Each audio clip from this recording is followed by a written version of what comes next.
മമതാ ബാനർജിയുടെ TMC പാർട്ടിയിൽപ്പെട്ട 28 MP-മാരിൽ 20 പേരും പുതിയ ബ്ലോക്കായി ചേർന്ന് ഒരു പ്രത്യേക ബ്ലോക്കായി ചേർന്ന് പാർട്ടി വിടാൻ തീരുമാനിച്ചു. അവർ NCPI എന്ന പാർട്ടിയിൽ ലയിച്ചിരിക്കുകയാണ്.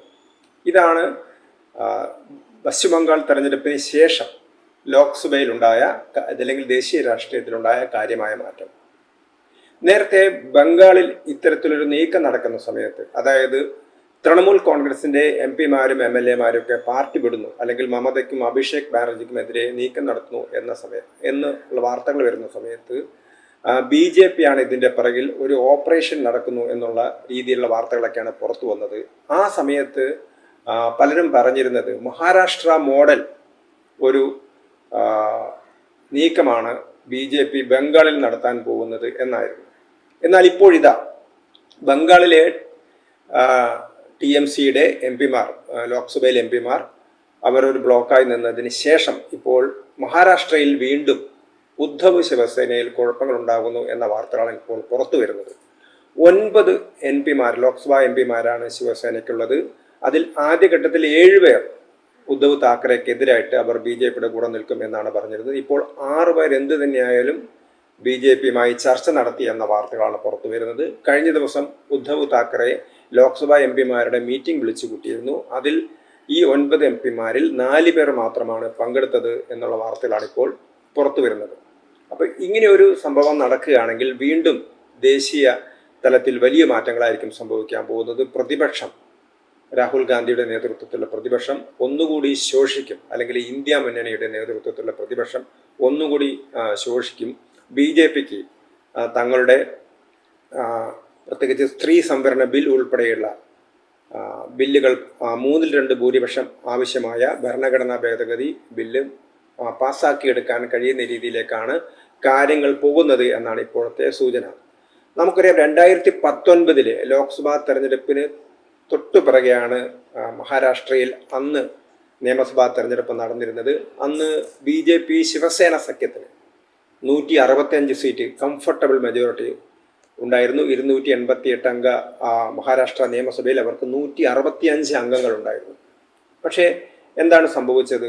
105 അംഗങ്ങളുടെ BJP ആയിരുന്നു ഒന്നാമത്തെ കക്ഷി, 56 അംഗങ്ങളുടെ ശിവസേനയായിരുന്നു അവരുടെ സഖ്യകക്ഷി. ഇപ്പോൾ BJP ശിവസേന സഖ്യത്തിന് എളുപ്പത്തിൽ മന്ത്രിസഭ രൂപീകരിക്കാൻ കഴിയുമായിരുന്നു. പക്ഷെ ആ സമയത്താണ് ഉദ്ധവ് താക്കറെയുടെ നേതൃത്വത്തിലുള്ള ശിവസേന അവർ ഒരു ആവശ്യം ഉന്നയിക്കുന്നത്, തങ്ങൾക്ക് മുഖ്യമന്ത്രി സ്ഥാനം വേണം എന്ന ആവശ്യം ഉന്നയിക്കുകയായിരുന്നു. അപ്പോൾ അതേ തുടർന്ന് മുന്നണി ബന്ധങ്ങളൊക്കെ വഷളാവുന്നു. ശിവസേന NDA വിടുന്നു. BJP ഒറ്റയ്ക്ക് മന്ത്രിസഭ, ദേവേന്ദ്ര ഫട്നാവിസിന്റെ നേതൃത്വത്തിൽ മന്ത്രിസഭ രൂപീകരിക്കുന്നു.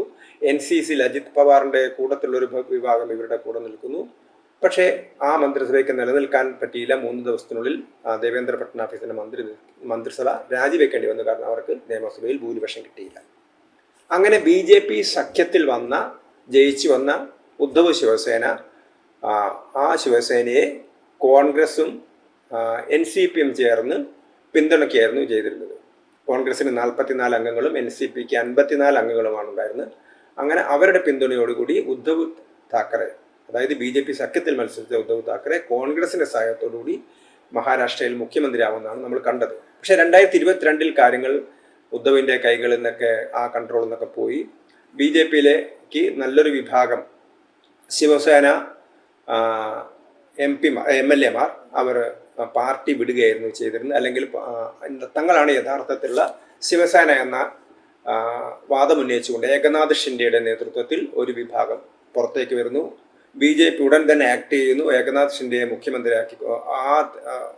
ഏകനാഥ് ഷിൻഡെ തെറ്റുന്ന ഉടനെ തന്നെ മന്ത്രിസഭ രാജിവെക്കുകയാണ്. കാരണം ഭൂരിപക്ഷം കിട്ടിയില്ല. ഉദ്ധവ് താക്കറേക്ക് നിയമസഭയിൽ ഭൂരിപക്ഷം നഷ്ടപ്പെടുന്നു. ഉടൻ തന്നെ ഏകനാഥ് ഷിൻഡെയെ അദ്ദേഹം അവകാശവാദം ഉന്നയിക്കുന്നു. BJP പിന്തുണയ്ക്കുന്നു. അങ്ങനെ BJPയുടെ പിന്തുണയോടുകൂടി ഏകനാഥ് ഷിൻഡെ മഹാരാഷ്ട്രയിൽ മുഖ്യമന്ത്രിയായിട്ട് മാറുന്നു. ഇതാണ് 2022 കണ്ട ഒരു കാഴ്ച. ഇതോടുകൂടി ഉദ്ധവ് താക്കറയുടെ പാർട്ടി ശരിക്കും പിളരുകയാണ് ചെയ്തത്.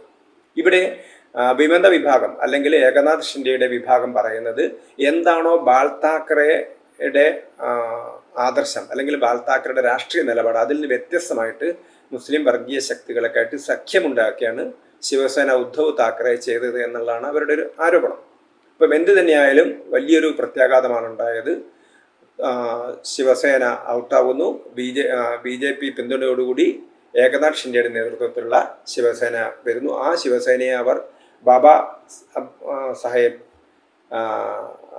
ബാലാസാഹിബ് ശിവസേന എന്നാണ് പറഞ്ഞത്. മറ്റത് ഉദ്ധവ് ശിവസേന എന്നറിയപ്പെട്ടത്. ഏതായാലും തെരഞ്ഞെടുപ്പ് കമ്മീഷൻ 2023 യഥാർത്ഥ ശിവസേനയായിട്ട് അംഗീകരിച്ചത് ഏകനാഥ് ഷിൻഡെയുടെ നേതൃത്വത്തിലെ ശിവസേനയാണ്. തുടർന്ന് നടന്ന ലോക്സഭാ തെരഞ്ഞെടുപ്പിൽ 2024 നടന്ന ലോക്സഭാ തെരഞ്ഞെടുപ്പിൽ പക്ഷേ ഏകനാഥ് ഷിൻഡെ ശിവസേനയും BJP സഖ്യത്തിന് വലിയ പെർഫോമൻസ് ഒന്നും കാഴ്ചവെക്കാൻ കഴിഞ്ഞില്ല. BJPക്ക് 9 സീറ്റ് മാത്രമാണ് 48 അംഗ ലോക്സഭയിൽ, അതായത് മഹാരാഷ്ട്രയിൽ നിന്നുള്ള ലോക്സഭാ സീറ്റുകളിൽ 48-ൽ 9 സീറ്റ് മാത്രമാണ് BJPക്ക് കിട്ടിയത്.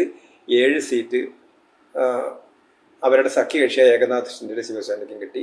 അതേസമയത്ത് കോൺഗ്രസിന് 13 സീറ്റ് കിട്ടി. ഉദ്ധവിന്റെ ശിവസേനയ്ക്ക് 9 സീറ്റ് കിട്ടി. ഇതായിരുന്നു സ്ഥിതി. ഏതാണ്ട് ചെറിയൊരു മേധാവിത്വം ഉണ്ടായിരുന്നത് ഈ ഉദ്ധവിന്റെ പാർട്ടിക്കും കോൺഗ്രസും NCPയും ചേർന്ന സഖ്യത്തിനായിരുന്നു. അപ്പം ഇതിനിടയിൽ 2023 തന്നെ മറ്റൊരു സംഭവം നടക്കുന്നുണ്ട്. NCPയിൽ തന്നെ അജിത് പവാറിന്റെ നേതൃത്വത്തിലൊരു വിഭാഗം BJPയുടെ കൂടെ ചേർന്നു. അങ്ങനെ BJPയുടെ കൂടെ 2 NCP, BJPയുടെ കൂടെ ഒരു NCP ഉണ്ട്, കോൺഗ്രസിന്റെ കൂടെ ഒരു NCP ഉണ്ട് എന്നുള്ള സ്ഥിതിയായിരുന്നു ലോക്സഭാ തെരഞ്ഞെടുപ്പിൽ ഉണ്ടായിരുന്നത്. പക്ഷേ നിയമസഭാ തെരഞ്ഞെടുപ്പിൽ വീണ്ടും കാര്യങ്ങളൊക്കെ മാറുകയാണ്. BJP സഖ്യം മികച്ച പ്രകടനമാണ് നടത്തിയത്. 288 അംഗ നിയമസഭയിൽ 238 സീറ്റും BJP നേടുകയായിരുന്നു ചെയ്തിരുന്നത്. BJPക്കും ഏതാണ്ട് കേവല ഭൂരിപക്ഷത്തിന് തൊട്ടടുത്ത സീറ്റ് 132 സീറ്റാണ് BJP സഖ്യത്തിന് കിട്ടിയത്.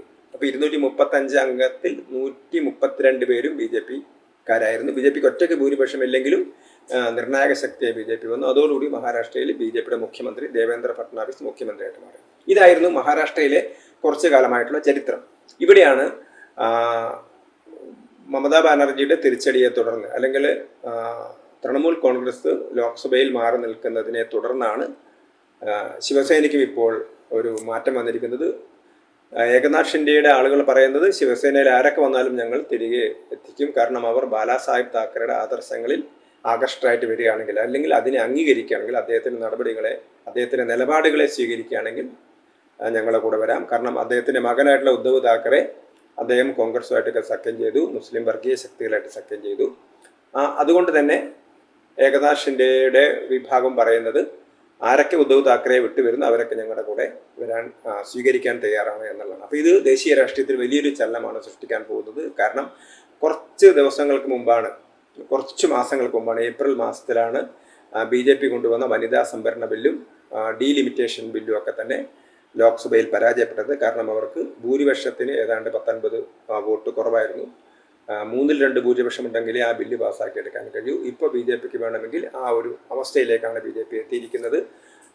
ഇപ്പോഴുള്ള തൃണമൂൽ കോൺഗ്രസ്സിലെ, അതായത് NCPI എന്ന് പറയുന്ന പാർട്ടി, തൃണമൂൽ കോൺഗ്രസിൻ്റെ വിമത വിഭാഗവും, അതുപോലെ തന്നെ 3/2 ഭൂരിപക്ഷം എന്ന, അല്ലെങ്കിൽ 2/3 എന്ന കടമ്പ കടക്കാൻ പാർട്ടി അച്ചടക്ക നടപടികൾക്ക് അതീതമായി നിൽക്കണമെങ്കിൽ, കൂറുമാറ്റത്തിൻ്റെ ആ പരിധി വരാതിരിക്കാനുള്ള MP-മാരുടെ എണ്ണം അവരുടെ കൂടെ ഉണ്ട് എന്നാണ് തോന്നുന്നത്. 6 പേരുണ്ടെങ്കിൽ സുഖമായിട്ട് അവർക്ക് ഒരു ഗ്രൂപ്പായിട്ട് നേരെ ഏകനാഥ് ഷിൻഡെയുടെ പാർട്ടിയിലേക്ക് പോകാൻ കഴിയും.